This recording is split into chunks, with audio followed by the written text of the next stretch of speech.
노후 대책으로 내 집을 마련하는 것에 대해 어떻게 생각하시나요? 많은 분들이 집이 있으면 인생을 성공적으로 살아왔다고 생각하고 자식들이 효도할 거라고 믿습니다. 땅끝 마을에 1,000만 원짜리 집이라도 소유해야 한다고 생각하는 분도 있습니다. 노인들은 대부분 자산이 부동산에 집중되어 있어 집을 팔지 않으면 생활비를 마련하기 어렵습니다. 심지어 집값이 올라 기초연금을 받지 못하거나 건강보험료가 오르는 경우도 있습니다. 이런 이유로 생계를 위해 일하는 노인들이 크게 증가했습니다. 여기 송씨 할머니도 자식들의 요구에 시달리고 있었습니다. 엄마, 집 한 채 가지고만 있어서 뭐해요? 작은 집으로 이사 가는 게 낫지 않아요? 누구 좋으라고 내가 이사를 가? 너희한테 그만큼 해줬으면 됐지. 할머니는 과거 남편의 갑작스러운 사망 이후 홀로 자식들을 키우기 위해 장사를 시작했습니다. 양말을 팔고 화장품을 방문 판매하며 어려운 시절을 헤쳐나갔습니다. 그러던 중 자식들이 결혼이나 사업 자금을 요구할 때마다 할머니는 기꺼이 지원했습니다. 하지만 자식들의 요구는 끊이지 않았습니다. 엄마, 오빠만 집 해줬으니까 나도 가게 하나 차려줄 수 있죠? 할머니는 가진 것을 다 내어줬지만 자식들은 여전히 더 많은 것을 바랐습니다.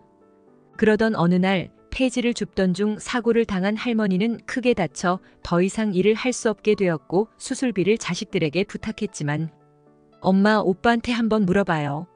엄마, 형이 이번에 월급 오른다던데 형한테 말해봐요. 결국 할머니는 자식들에게 의지할 수 없었습니다.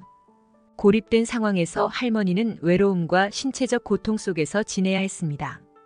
그러던 중 옆집으로 이사온 김씨 할머니와 마주치게 되었습니다. 김씨 할머니는 송씨 할머니보다 5살 어렸고 자식들과 함께 살고 있었지만 점차 자식들 부부와 멀어져 홀로 있는 시간이 많았습니다. 김씨 할머니는 처음에는 마당에서 가볍게 인사 정도만 나누던 사이였지만 시간이 지나면서 한 번씩 지나가다 말문을 트게 되었습니다. 오늘 날씨가 많이 덥네요. 다리는 괜찮으세요? 네, 그냥 참고 있어요. 그렇게 두 사람은 자주 마주치게 되었고 김씨 할머니는 가끔 송씨 할머니 집에 와서 차를 마시며 이야기를 나누기도 했습니다. 그러던 어느 날 송씨 할머니가 김씨 할머니에게 고백하듯 이야기했습니다. 자식들한테 다 해줬는데 돌아오는 건 아무것도 없어요. 이렇게 외로울 줄 몰랐어요. 김씨 할머니도 자식들로 인해 겪었던 깊은 외로움을 고백했습니다. 저도 자식들과 함께 살고 있지만 다들 바쁘고 저한테 신경 써주지 않아요. 혼자 사는 것과 다를 게 없는 거죠. 그 말을 들은 송씨 할머니는 김씨 할머니에게 깊은 동질감을 느꼈습니다. 두 사람은 자주 만나게 되었고 서로의 삶에 대해 이야기하면서 점점 의지하는 사이로 발전했습니다. 김씨 할머니는 송씨 할머니가 병원에 갈 때마다 동행해 주었고 송씨 할머니는 김씨 할머니가 마음이 힘들 때마다 찾아가 위로해 주곤 했습니다. 송씨 할머니는 김씨 할머니가 없었으면 외롭고 힘든 시간을 견디기 어려웠을 것이라며 진심으로 고마워했습니다. 이렇게 두 사람은 오랜 친구처럼 서로에게 의지하는 사이로 발전했습니다. 그러나 자식들은 이를 곱게 보지 않았습니다. 엄마, 그 사람한테 왜 그렇게 잘해주는데요? 너희가 날 병원에 한 번이라도 데려다 준 적 있어? 그 사람이 대신 다 해줬어. 자식들은 김씨 할머니와의 관계를 의심하며 거리를 두라고 경고했지만 송씨 할머니는 더 이상 자식들의 간섭을 참을 수 없었습니다. 집값이 오르면서 생긴 경제적 어려움까지 겹치자 할머니는 집을 팔고 김씨 할머니와 함께 시골로 내려가기로 결심했습니다. 언니, 우리 시골로 내려가요. 여기는 이제 더 이상 나한테 편안한 곳이 아니에요. 우리 둘이서라도 평화롭게 살아요. 김씨 할머니도 흔쾌히 동의하며 함께 시골로 내려갔습니다.